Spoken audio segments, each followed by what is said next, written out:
policy, former Minister of Foreign Affairs of Uzbekistan. Виталий Наумкин, научный руководитель Института востоковедения РАН, академик РАН. Vitaly Naumkin, President of the Institute of Oriental Studies, full member of the Russian Academy of Sciences. Мохаммед Али Шихи, исполнительный директор Глобального института стратегических исследований «Катар». Mohammed Ali Jighi, Executive Director of the Global Institute for Strategic Studies, for Strategic Research, Qatar. Гюрай Алпар, председатель Института геополитического прогнозирования «Турция». Güray Alpar, Chairman and Associate Professor at the Geopolitical Foresight Institute, Turkey. Ирина Звигельская, руководитель Центра ближневосточных исследований ММО РАН, член-корреспондент РАН. Irina Zvegelskaya, Head of the Center for the Middle East Studies, MMO, corresponding member of the Russian Academy of Sciences.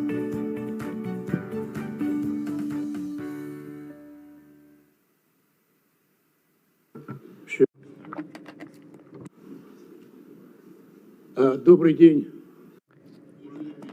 Good afternoon, dear colleagues, friends, ladies and gentlemen.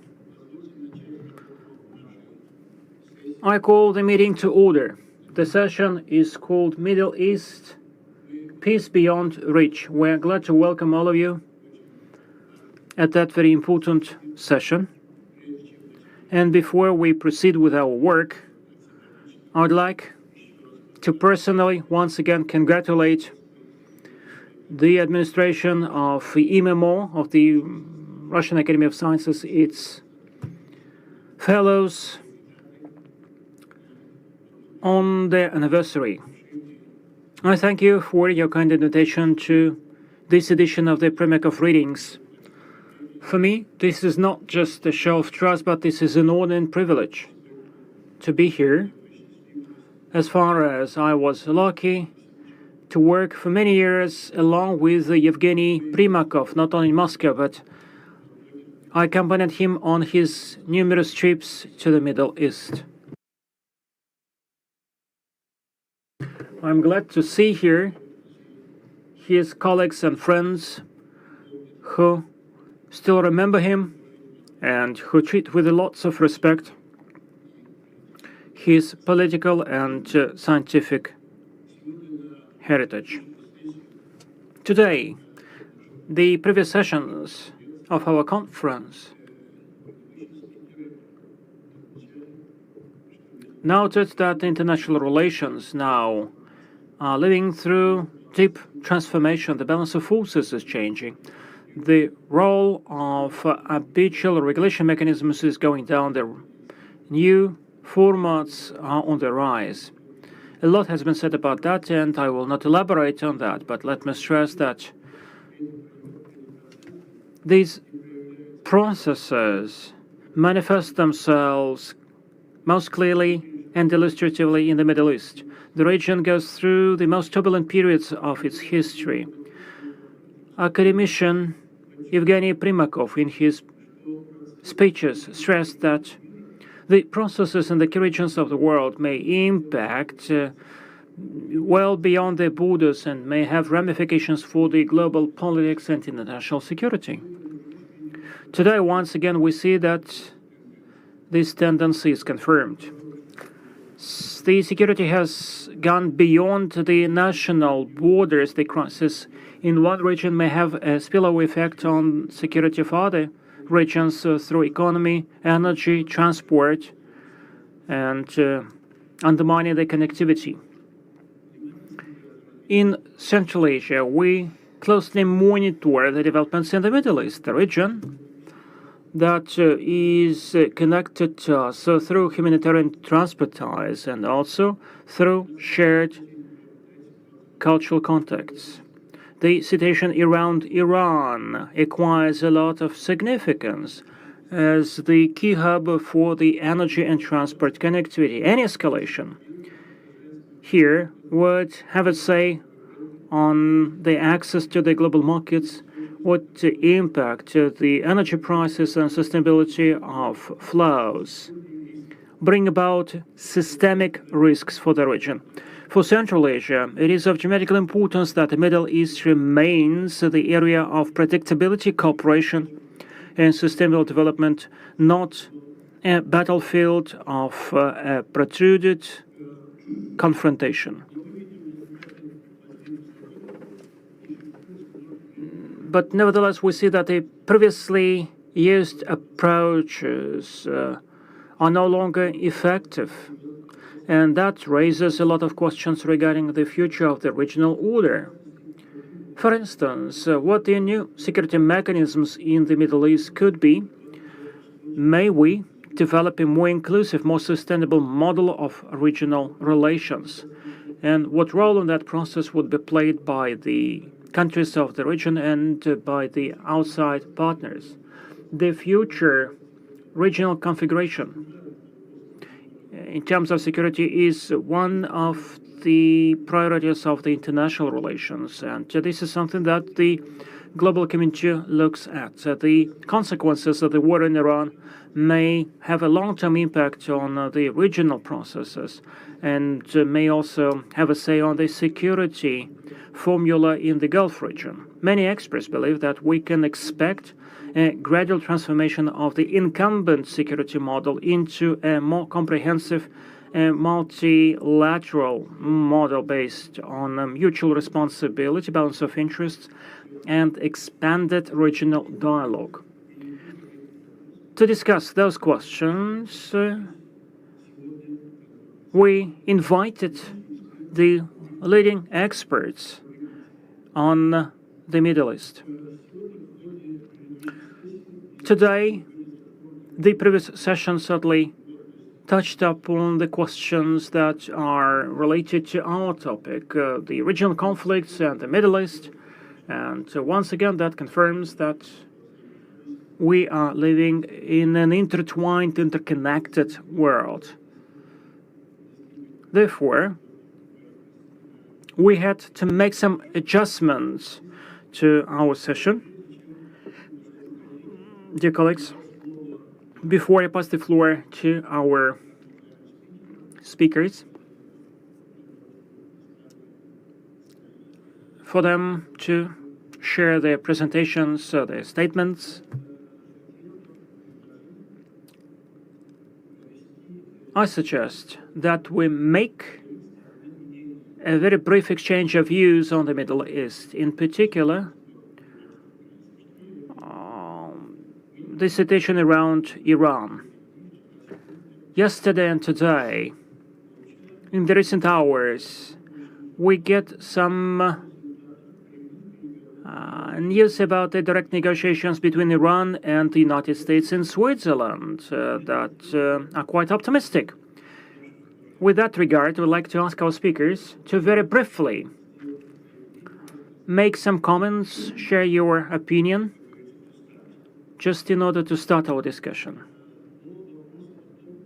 So please share your brief comments on whether this process could be sustainable, and can these negotiations bring about a reliable agreement, lasting and solid peace in the region. If not, then what problems, what hurdles are there on that way? What could be seen as an impediment or a challenge on that way? Friends, these were my welcome remarks, and this is what I would like to start our discussion with. And if you don't mind, I pass the floor over to Vitaly Naumkin. Could you start sharing your comments on the ongoing negotiations in Switzerland? Thank you so much. Thank you so much, Mr. Kamilov. I totally agree with what you have said.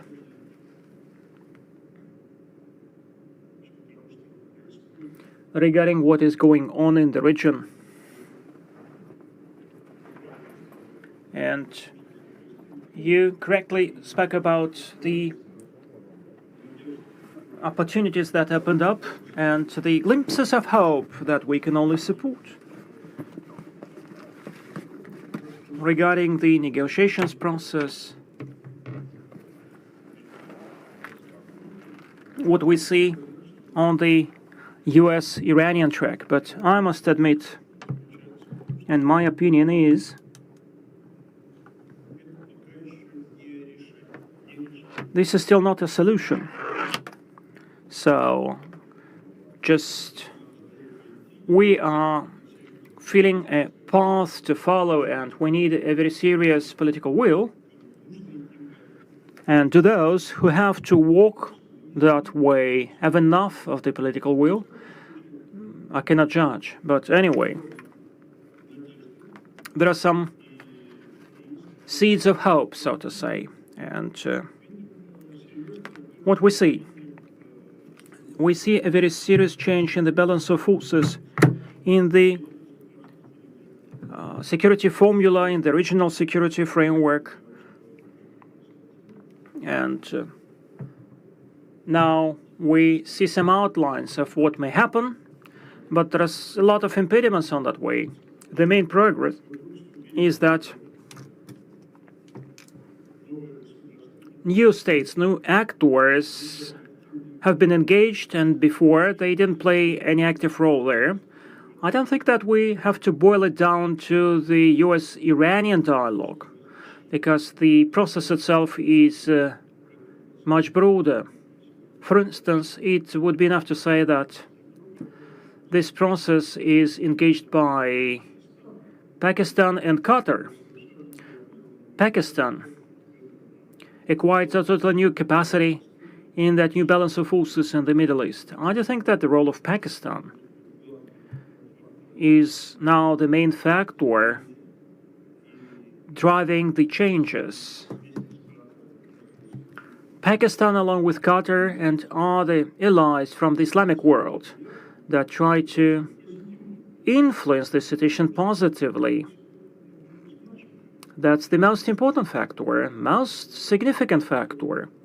We should not boil it down to whether President Trump has enough of political will and whether our Iranian friends are reasonable enough, because Iran wants to settle down the conflict, but at the same time, they are firmly standing up for their national interests. I believe that this situation would dramatically depend on other stakeholders, including the ones from the Islamic world, primarily Pakistan, which role is growing. Thank you, Mr. Nomkin. Thank you for your brief but very profound analysis. Thank you for the ideas that you have expressed. But I think that you cooled down our enthusiasm. So you're not so optimistic about the first 2 days of negotiations in Switzerland. Dr. Mohammed, slow. About what's going on in Switzerland during the direct talks between the United States and Iran. Can we be optimists or not? Thank you. Thank you, Mr. President. Thank you also for MMO to give me this opportunity to speak in front of this invaluable audience. I think we should be optimistic. We are in the beginning of this process, in the beginning of these talks. We have started a process. It was, in the beginning, really unbelievable to see that the Americans, the Iranians, are in the same room, at the same table, to discuss. 40 years we didn't see this. And what's new this time? This time, we are reached, I think, the summum of this conflict. Both parties are tired. The world is tired. The world is tired to see this conflict continue, the implications of the conflict on the world. So there is also a lot of countries pushing for a solution. I think we have to be optimistic. It's true that the problems in the region are so big, the problems are so difficult to solve. But usually, I'm speaking as a diplomat, usually diplomacy can find solutions for this kind of conflicts. This process will be long process. The Iranians are very smart in negotiations. You know them, President. And the Americans, they have also some reasons to go for a solution, for a diplomatic solution, and for an agreement. For the region also, all the Gulf countries are for a diplomatic solution and for a peaceful solution and for an agreement. Agreement not only for this conflict, but the agreement all for the region, for the future of the region. We are now facing a lot of troubles after the region shifted after three major points. This is the collapse of Assad regime, the war in Gaza, and this actual war. So after these three wars, now we have to see the future of the region. There is a lot of analysis about this future, the new regional order. We are speaking usually now about the new global order and for me, it's a personal. I said usually I'm saying there is a new global disorder, NGD. So to make sure that there is a lot of chaos, we should avoid this kind of chaos, and especially in the region, because 20% of the energy of the world is producing from the region and also going through the Strait of Hormuz. Again, I said perhaps I will explain perhaps later and in my analysis about what will happen, what we have now, what are the solutions. Thank you. Thank you very much, Ambassador. I see that we must be optimistic and patient. Thank you. Now I'd like to give the floor to Dr. Güray Alpar. Mr. Alpar, you have great experience on the Middle East issues, and that's why it would be also very interesting for us to know your view, what's going on in Switzerland, and what we can expect from these direct talks. We are optimistic enough for the future, and this time we hope that the peace is going to come. And so, you know that for the economy of the world is also important, these negotiations. Everyone is waiting, not only Middle East people, but also all the people in the world.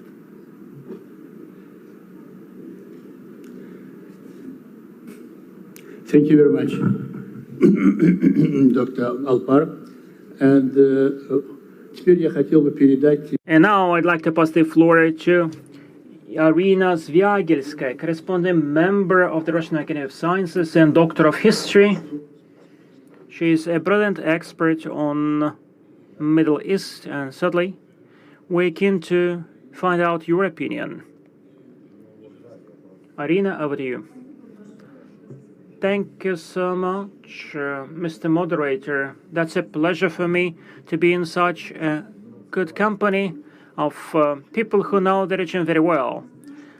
I do think that there is no unambiguous answer to your question. There is a well-known phenomenon or notion as the fog of war. This is when we cannot get the exact information about what is going on the ground, when the informational space actually shrinks, when the military keeps silent and the diplomats don't say anything in specific. And the Middle East granted to us one more notion, such as the fog of peace. We don't know in every detail what is going on during those negotiations, because every day we get new news. So So it seems that they set an agreement, that's good, but then all of a sudden Trump says that if we do not set an agreement, I will resume the hostilities.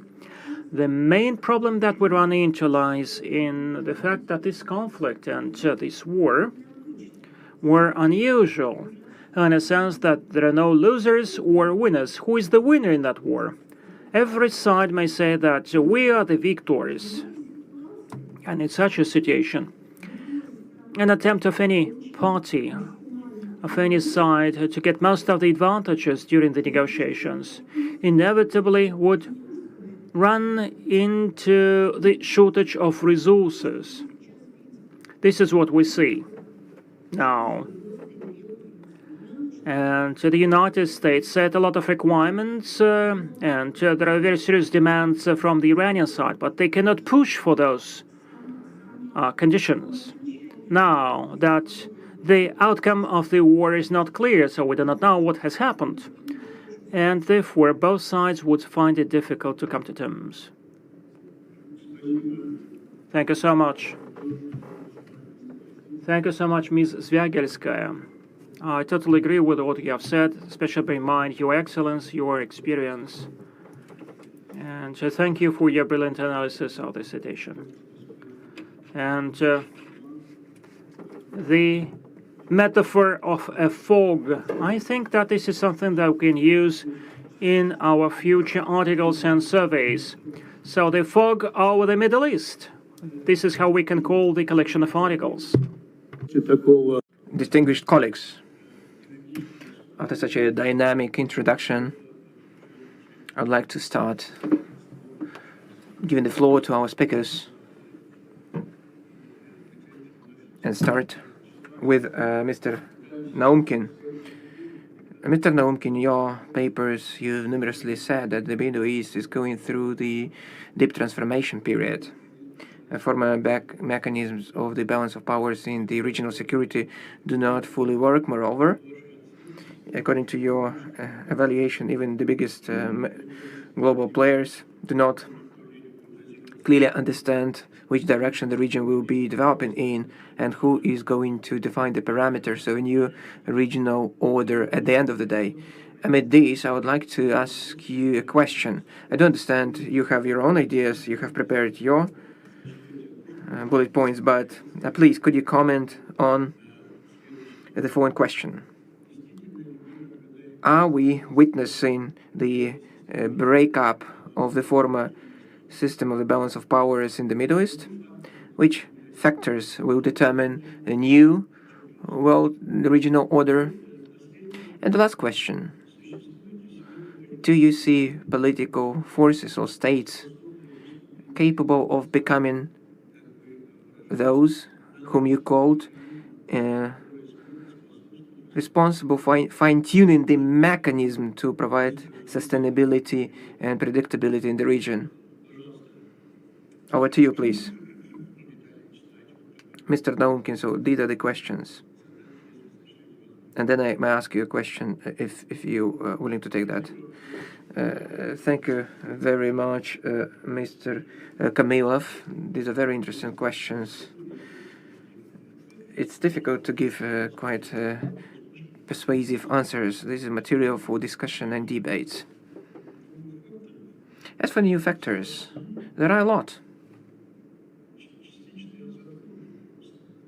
I have partially covered the new factors impacting the situation.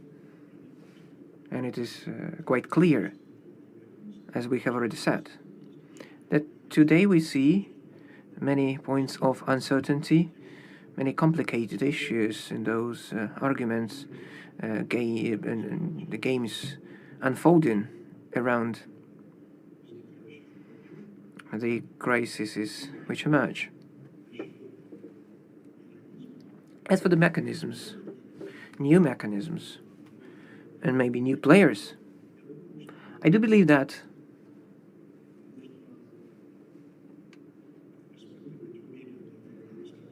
we need to be moderately optimistic, cautious optimism, which will not be implemented that fast and that easily. Personally, I don't have a huge hope for fast and rapid settlement of the conflict. It will continue for some time. It might go through the cycles, ups and downs, it's quite clear, but it is also evident that by a wave of a magic stick, nothing will happen. And not single power and no political will of such a leader as Mr. Trump or anyone else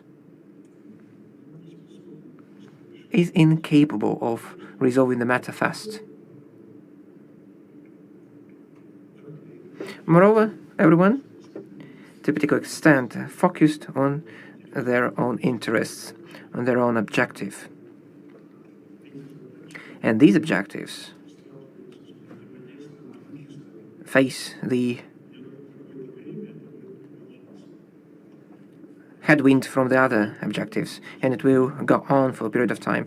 In the foreseeable future, serious changes will probably not happen. I might be mistaken, but my optimism is quite moderate, very moderate. That's everything I would like to comment on that. Thank you. Thank you, Mr. Naumkin. Very brief, but very striking, informative statement. Undoubtedly, this is very interesting for politicians and speakers. Pardon me.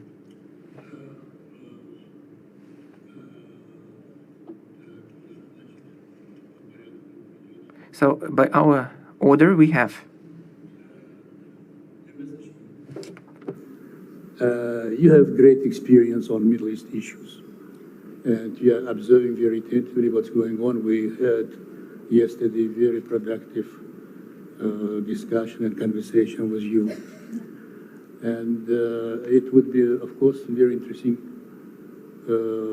What do you think about the future composition of powers in the Middle East? It is obvious that a lot will be changed, and this process has already begun. And the role of regional powers, players, are increasing, and it is obvious that the region needs new mechanisms of security, and that's why. What do you think about the future of the region and the composition of the power in that area?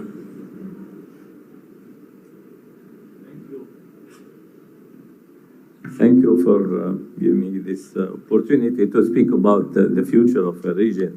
I think now, what I said in the beginning, after these three events, especially not only this war, the first event is the collapse of the Assad regime and the consequences on the alliances of Iran. The second point is this and the event, it was the war in Gaza. And the third is this actual war.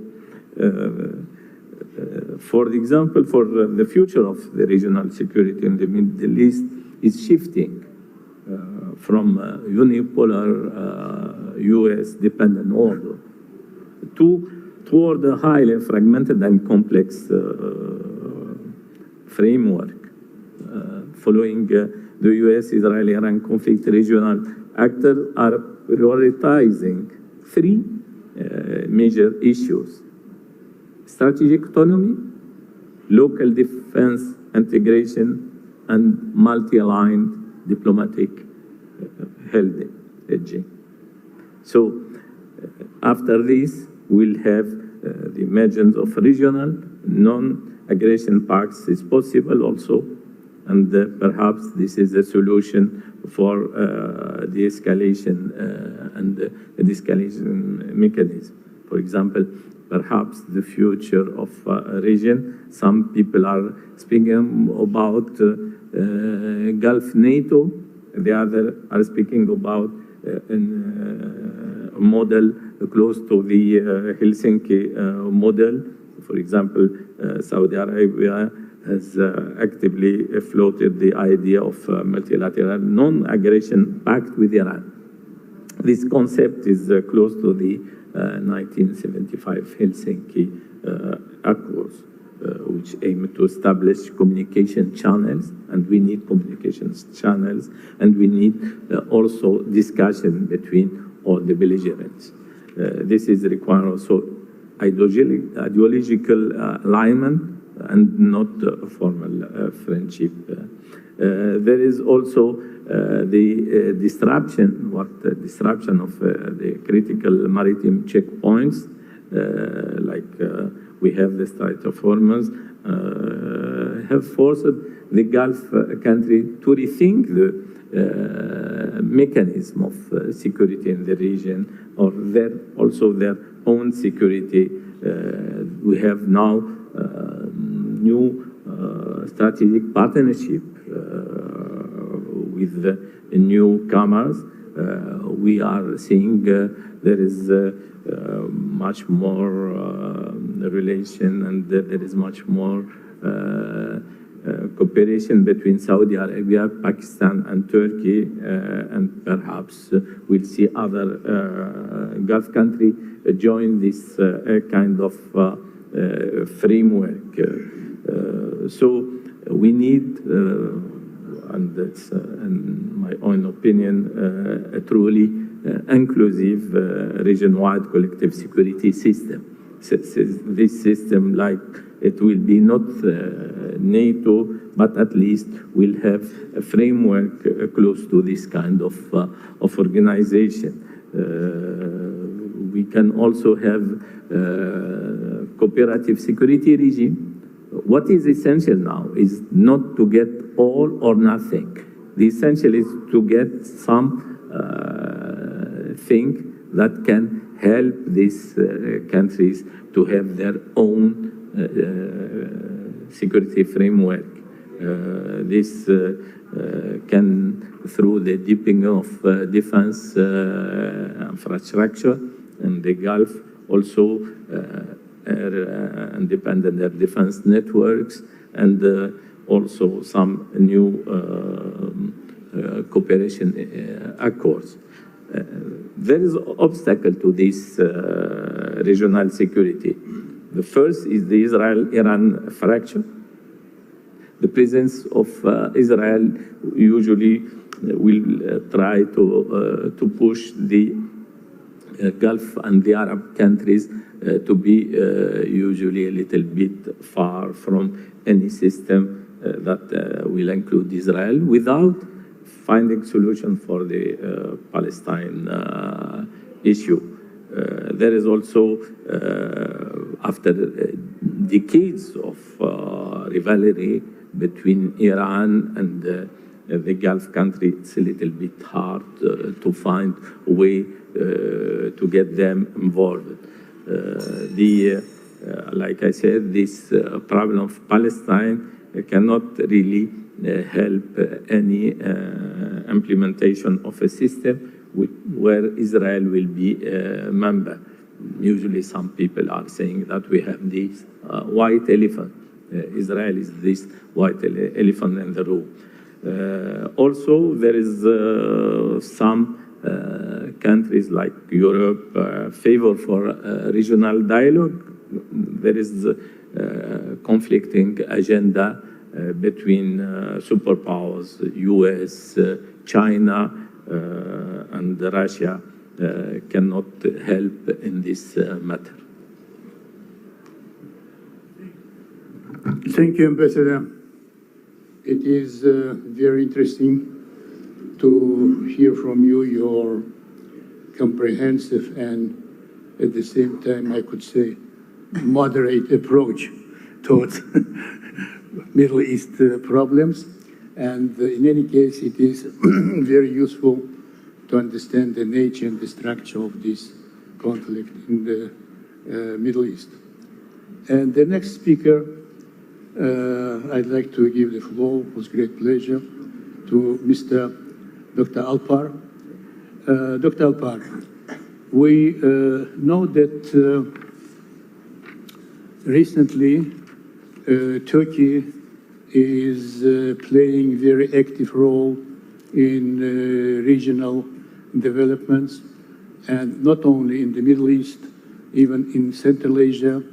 And we have excellent cooperation with this country, not only in the framework of Turkic countries.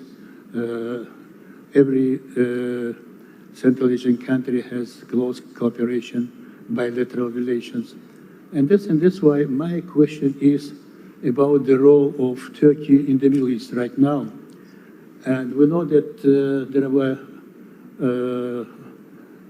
there was a number of initiatives in the Middle East issues and in other problems to reach the political solution.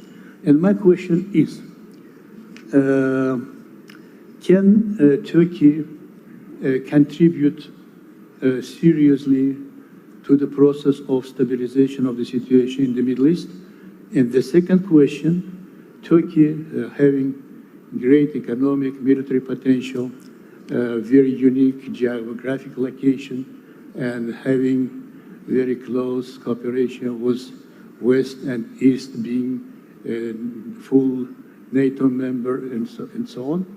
Can Turkey contribute something also to the international guarantees for stability and security in the Middle East? Thank you. Actually, not easy to contribute these type of issues. Turkey's role comes from the historical background, cultural background, and the economical relationship with these countries around, because Turkey has a role from the beginning in the history, starting from Middle East and Caucasus region and Arabic regions and also the Europe. So Turkey can play a role, but only one country cannot do alone. Together with the other countries in this region, Turkey also can contribute to peace and peaceful solutions in this region. Because you know that Middle East is not easy geography, and there are lots of economical powers and natural resources in this region. So a lot of countries from outside also want to come this region and interrupt the issues, security issues. And we need a new security architecture, not only for Middle East, but other regions as well. So how we can contribute to solution? So if you don't mind, I prepared a presentation. And for the Middle East, the names and the terms are very important. If someone else, the other people, selects the names and gives the names, so afterwards we can see that there are some problems in that region. So the geopolitical of each region must be evaluated according to its own realities. In this regard, it's essential to formulate the relevant terminology accurately, especially Middle East. Where is Middle? Where is East? Who decides this? What if you are already situated in the middle and the East? We are in the middle. We are in the East. The online etymologic dictionary notes that the British first used the concept of Middle East in 1899 to refer to India, and subsequently to the region between Egypt and Iraq. it is emphasized that the term never achieved universal acceptance, even today. We are living in the middle, we are living in the east, we don't accept this terminology. On the other hand, the French Larousse Encyclopedia states that the Anglo-Saxons coined this concept, encompassing the region stretching from Morocco to Pakistan, and that the previous used term Near East was abandoned by everyone except France. In this context,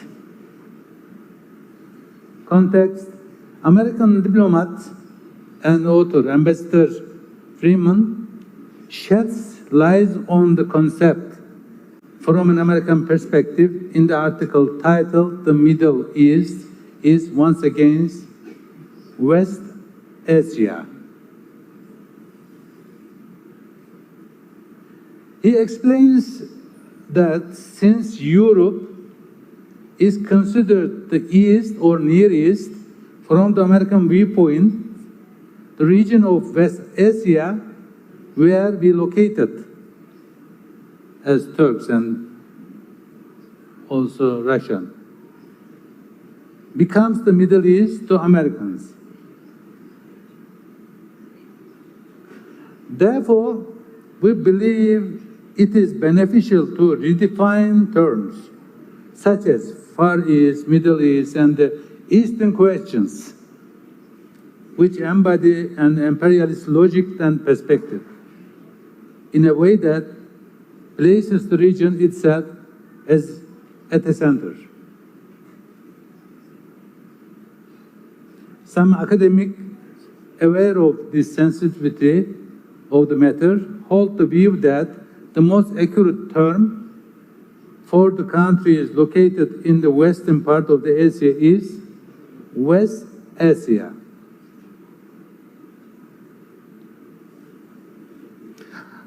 The fact that the region holds approximately 57% of the world's oil reserves and 42% of its natural gas resources, alongside wealth amount to nearly $100 trillion, draw the attention of power centers to the area.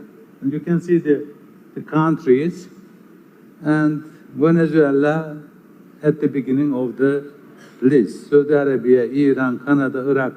So if you have natural resources, if there is no security concept, you cannot stay in safety. And this is also involves the formation of mindset. Mindset also very important. Research we have conducted indicates that, so I personally made this research during the history, I'm an historian also, up until the 20th century, the formation of major power centers generally occurred either directly from this region or through the control of it. And you can see all the power centers emerged from Asia, and more or less they are interested in the Middle East. And you can say that the British outside Asia, but they use the Indian economic power and become a power center. The only one exception during this study, the USA. USA is an exception. How they become a power?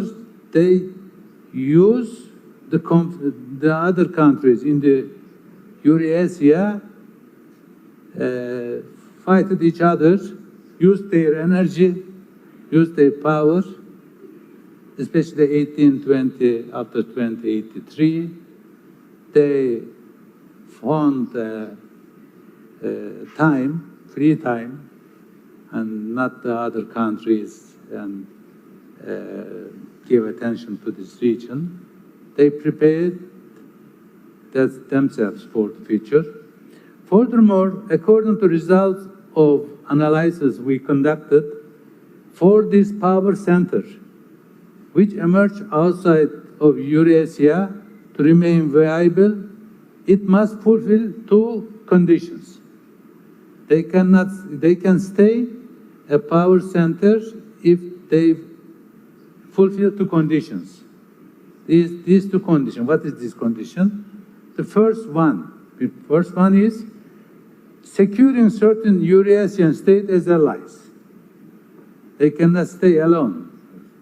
It is difficult, but if they take some countries from Eurasia region as an allies, they can gain power. Transatlantic allies, for example.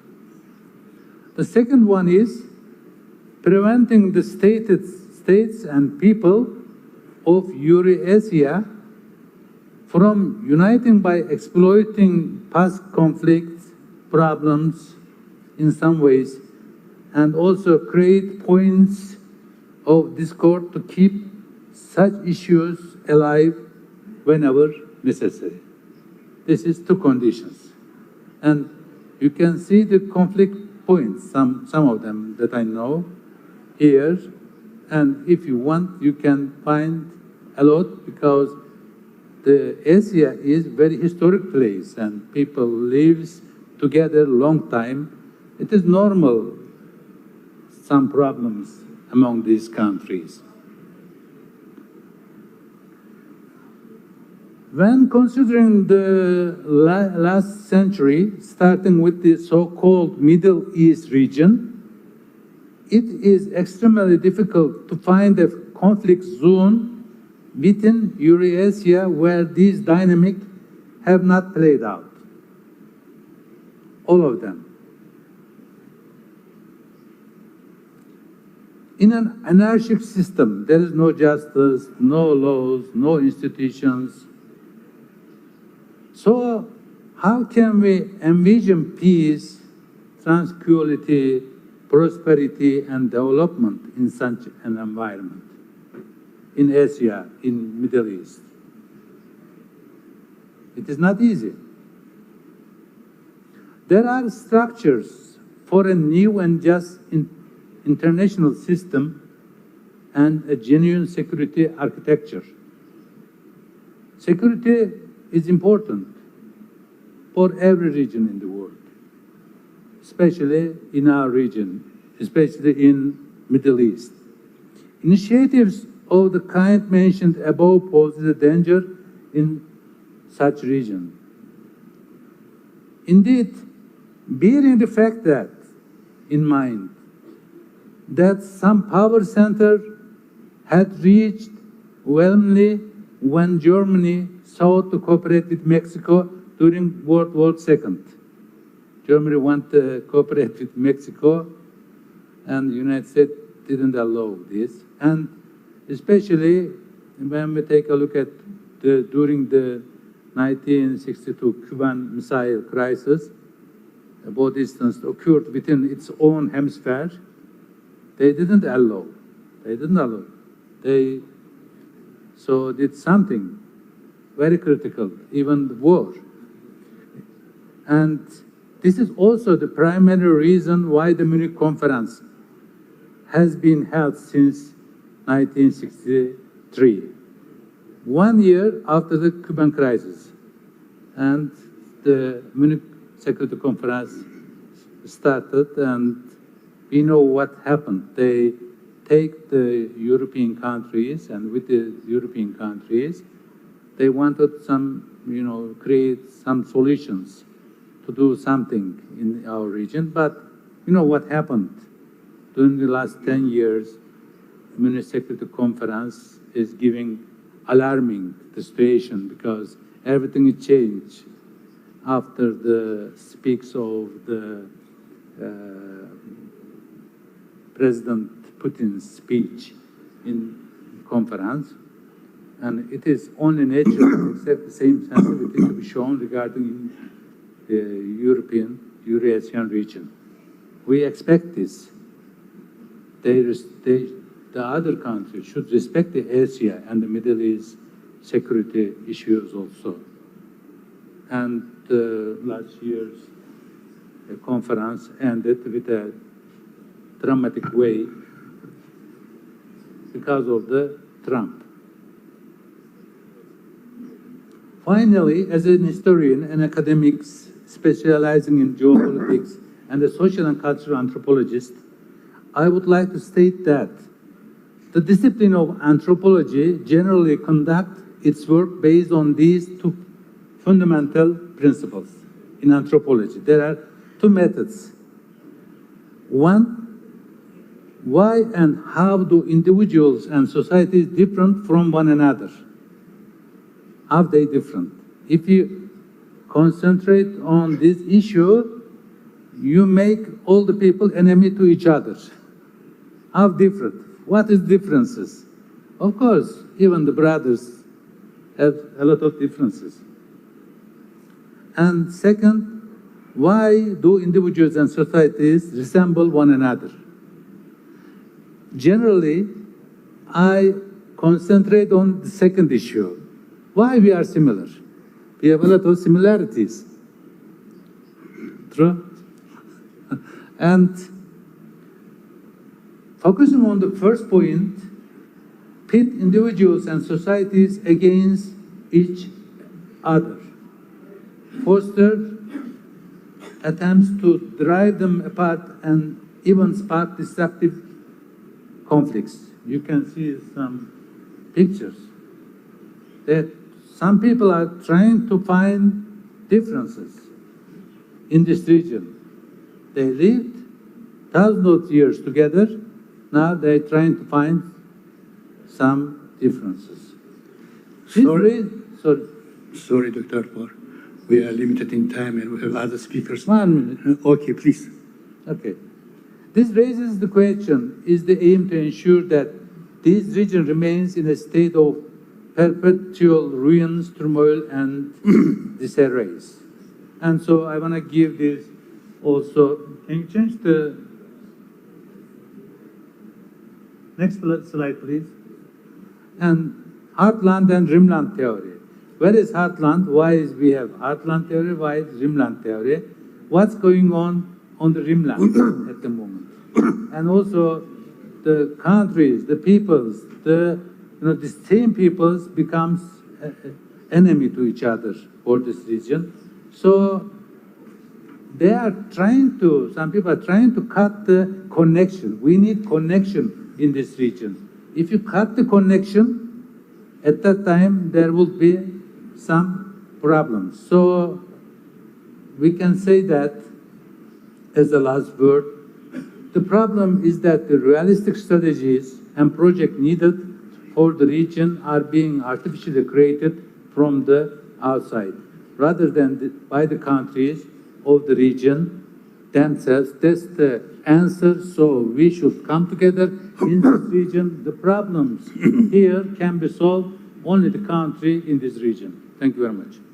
Thank you, Dr. Alpar, for your very interesting historical review and fundamental lecture on the situation in the Middle East. You touched upon many, many problems, political, economic, military, social, and others. Thank you very much.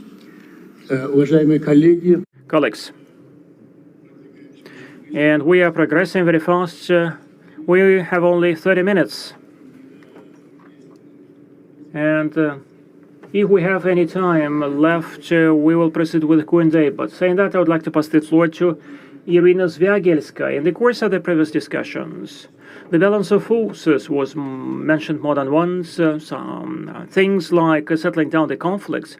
But in your articles, you consistently show that the conflicts in the Middle East are driven not only by geopolitics and rivalry, but they are driven by profound internal processes, such as national religious identity, legacy of the historical memory, decades-long traumas, injuries, the public institutions crisis, and painful transformation of public institutions' political culture. And I would like here to fully subscribe to what you have said. If we look at what is going on from that standpoint, are the societies of the Middle East ready to meet each other halfway, ready for compromise? And do we see a potential for gradual de-escalation, transiting from military confrontation to political processes? Is the international brokerage and mediation sought after, demanded for, if, as mediators, we see Russia, China, and other countries? I apologize for asking too many questions, but you are free to choose what questions you will answer. I will try to answer those questions very briefly. Certainly, I can provide an answer. First of all, I totally agree with your focus on the internal factors, which are the driving force of the conflicts, the main drivers. Dominating was the idea that the external forces interfere, they arrange the conflicts, and that's the result. The poor internal forces cannot do anything with that. I think it was an oversimplification, and Yevgeny Primakov, in his work, said that we should not oversimplify that, saying that everything depends on the external forces. There is a problem of culture, there are ethnic problems, there are problems of national identity, weaknesses or strengths of the states. These factors play a big role, not just in the Middle East,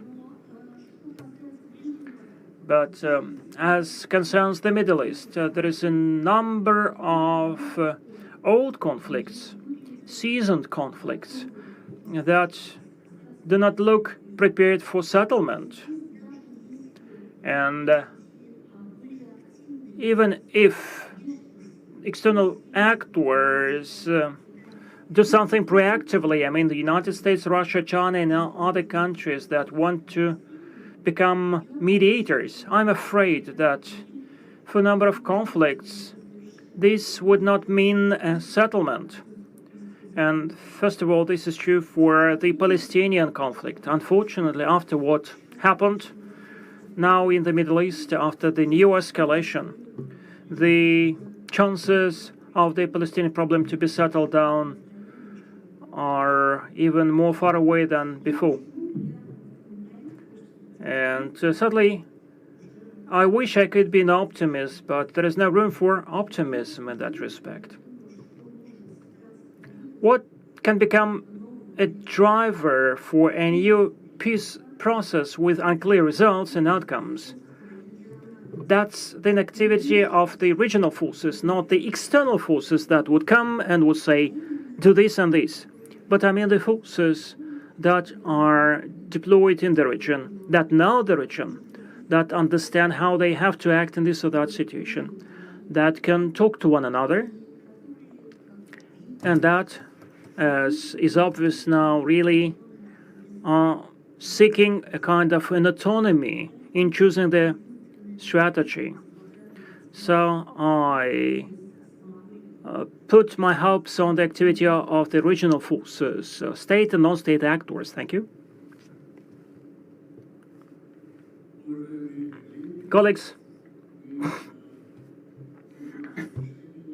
we're about to finish our session, and there will be time for a Q&A, sadly, but first I would like to thank Irina Zviagilskaya for a very brief, concise, and informative answer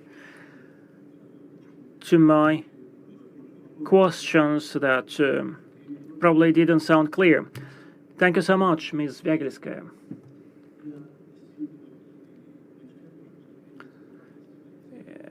And proceeding from my own experience of working in the Middle East, I'm prompted to agree with what you have said. The nature of causes of conflicts in the region goes beyond the region itself. Dear colleagues, and before we proceed with Q&A, let me summarize our discussion. In the modern context, a special importance actually is acquired by the historical and intellectual legacy of Yevgeny Primakov. I mean, his comprehensive and package-style settlement in the Middle East. This approach is underlined by understanding of the interconnectivity of all the key problems of the region. Yevgeny Primakov consistently proceeded from the fact that the Palestinian question, Israeli security issues, territorial disputes, Lebanon and Syria interstate controversies, and the regional balance of forces. These factors fall into one system, and we cannot consider each of those factors or issues alone, independently. At the same time, the conflict in the Middle East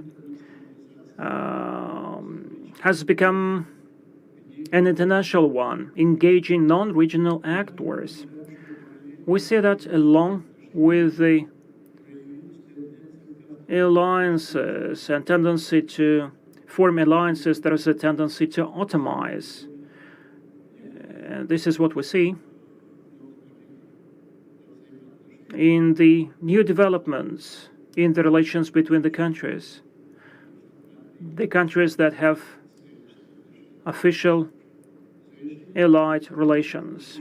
To conclude our discussion, I would like to express my appreciation to all the panelists on that session. Thank you for your top-notch professionalism. Thank you for your active contribution to our discussion and sharing the views. Your assessments, judgments, and recommendations, especially regarding the ways to settle down the conflicts in the region, are of scientific and practical value. And the search for sustainable peace and security guarantees are of special significance. I do hope that acting all together, the politicians, academics, and international institutions would help us to sever that vicious circle when, even if a peace treaty signed to end one conflict, it would be just a precursor to another armed conflict. Thank you so much for your fruitful cooperation. I wish you professional success, new scientific achievements, and I wish peace and flourishing to the peoples of the region. Friends, I've tried to thank everyone in order to have some time for Q&A. If you have any questions to our distinguished speakers, to moderator, please don't hesitate to ask them. We are at your service. Thank you very much for your attention.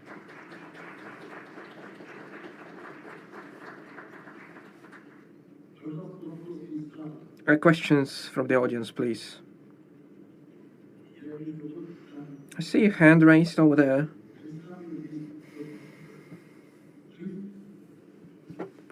Yes, please.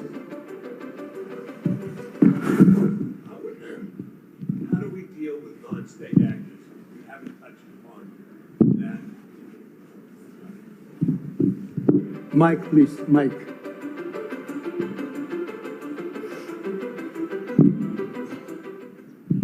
Thank you. How would you deal with non-state actors? You haven't mentioned that as the spoilers. We've seen in the Iran war, we saw Iraqi militias bomb Kuwait. We see what Hezbollah has done with Israel to Hezbollah. No discussion has been made in this panel about the spoilers. And two, the second question is, an arms race has not been discussed with respect to the war and what will happen in the Gulf and other countries now that drones and ballistic missiles have been entered into the equation. You were looking at this direction, and I understood that. Anyone on the panel? The question was. I'll talk to Mr. Carter. Mr. Carter has the most experience. Ambassador Hishin. Please. Thank you. Perhaps we'll continue our discussion of yesterday. I think for the alliances, I say not proxies of Iran, we should make a difference. Hamas, they are struggling for the independence of Israel. It's a special case, but perhaps for Hezbollah and also for Houthis, they still have a role to play. That's why a solution should be a global solution, not really discussing on the Iranian-Israeli or the Iranian-American war. We should go deeper to find the roots of this conflict. I think that the roots are inside any solution. When we'll find a solution for the main trouble, like even Primakov said before, the Palestinian crisis is very important. Also the security of Israel. We are speaking, when we'll speak, we should find solution for this issue, Palestinian issue, and also for the Israeli security, what they need security.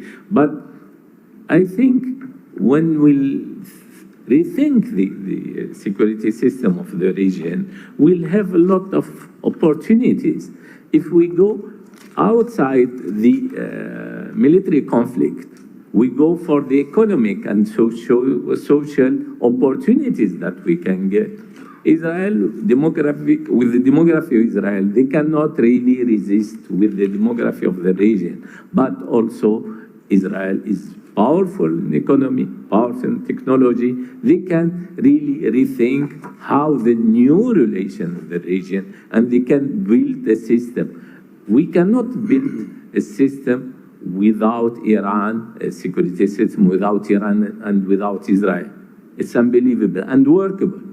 I think we can really emphasize and address this kind of issue to find the role of these proxies, like you said. They will continue to be usually a threat to the security system unless we'll find a solution, a global solution. Usually this kind of accords, before we had the Egyptian-Israeli accord, we have the Oslo Accord, we have the accord between Jordan and Israel. And you see this situation now. We didn't resolve the main problem. The main problem is Palestinian issue. If we resolve this issue, we can go to think about the future of the region. This is this thing. For the future also for the region, what we can see, what we can build on, we have usually some other specific details that the Americans also, we are speaking before about the pivot to Asia, this Hillary Clinton and Obama policy. If the Americans will leave the region, are they leaving or not the region? If they will leave the region, what is the future of the region? I think we should also address this kind of issue. Thank you, Ambassador. Кто-то еще хочет? Please. Anyone else wants to express? Please, Ms. Zagerska, in brief, on non-state actors. Non-state actors emerge where there is a weak state, as they undertake the functions which the state cannot perform. Therefore, when we are talking about proxies and non-actor states, is it the only problem that Hezbollah has the support of Iran? What is happening in Lebanon itself? How was it possible to allow the emergence of the organization which undertook the role of the Lebanon army? Lebanese army, and which undertook the right to make decisions whether to start or to end military activity. So first you need to strengthen this state, to strengthen institutes, and after that we can complain about non-state actors taking on a big role.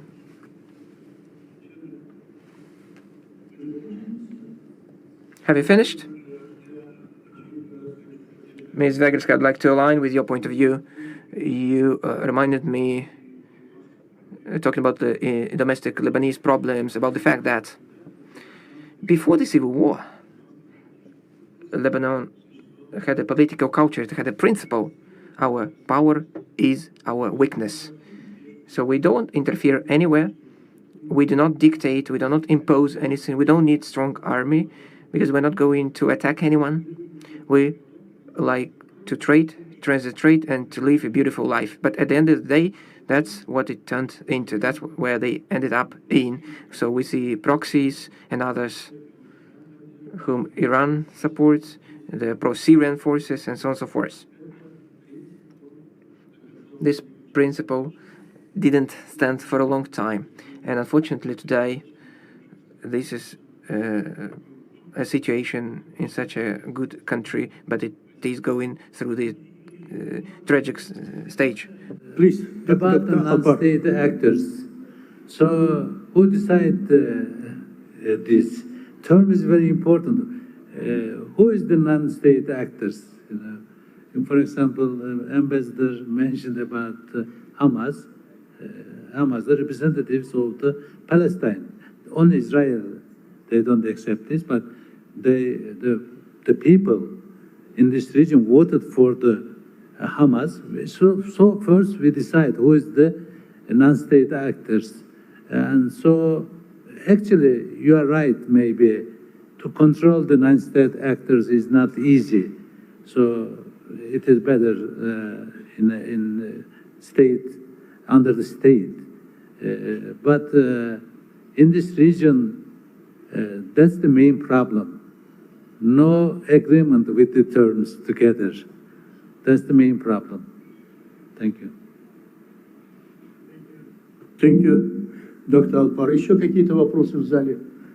Any other questions? Please raise your hand. Who got the mic? Please start asking the question. No questions. I raised the hand, but you did not see me. That's why I've taken the mic. Please ask the question. You know, we have a bright light, and it's difficult to see from the stage. Alexey Arbatov, the Institute of the World Economics and International Relations. I believe that the war in the Middle East is a criminal adventure undertaken by the United States, but I have also a question to the distinguished ambassador as a representative of Iran. What was the task, the goal from Iran to have enriched uranium, 500 kilograms, which cannot be used for peaceful purposes, and which could provoke the United States for this criminal adventure? But I know that Iran is a part of NPT, and it has been following all the commitments under NPT treaty.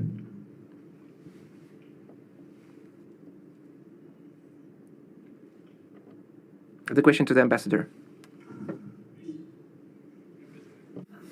Thank you. I don't like to be the main... You are responsible today for Qatar, for Iran, for all Middle East countries.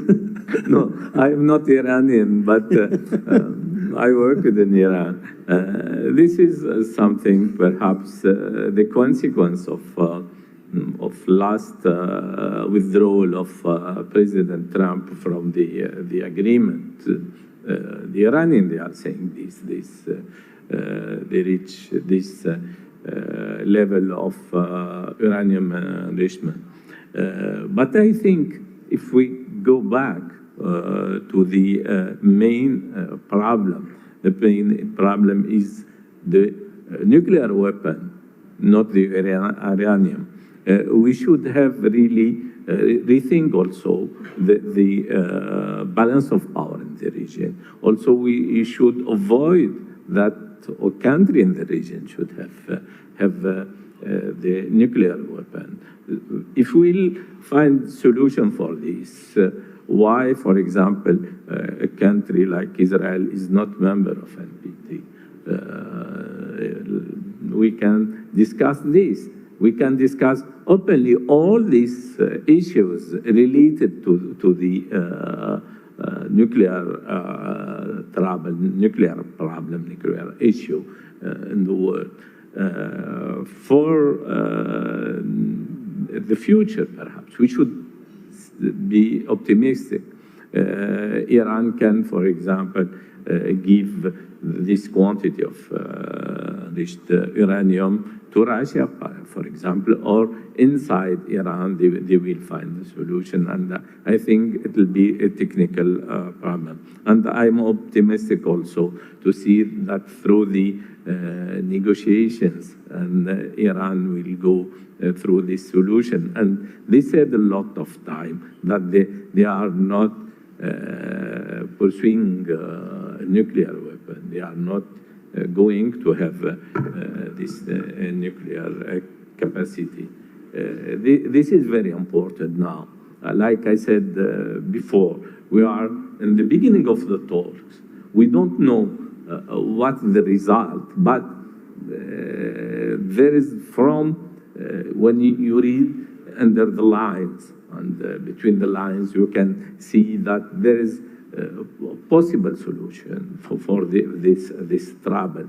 All around the world, we don't like that this proliferation of nuclear arms in the world.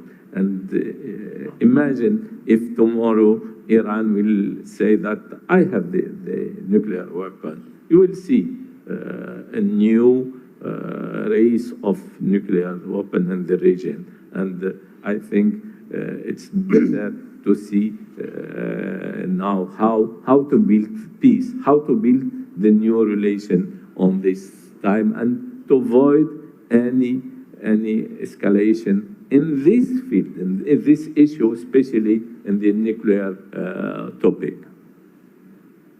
Thank you, Ambassador. I promise you that we will not disturb you more. Thank you. Уважаемые коллеги. Dear colleagues,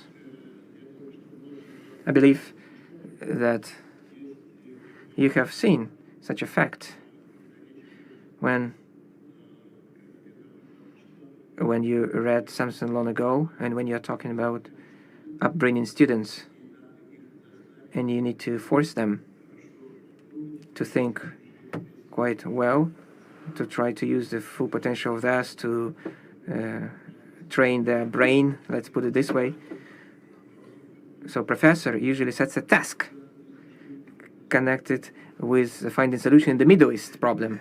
And I believe that professor has always been right, as you can think a lot about the problems and how to solve these issues. That's what we have been doing. But nevertheless, we will hope that a global majority is interested in the stability in this very dangerous region, which has been internationalized, and it has a lot of powers of regional and non-regional nature.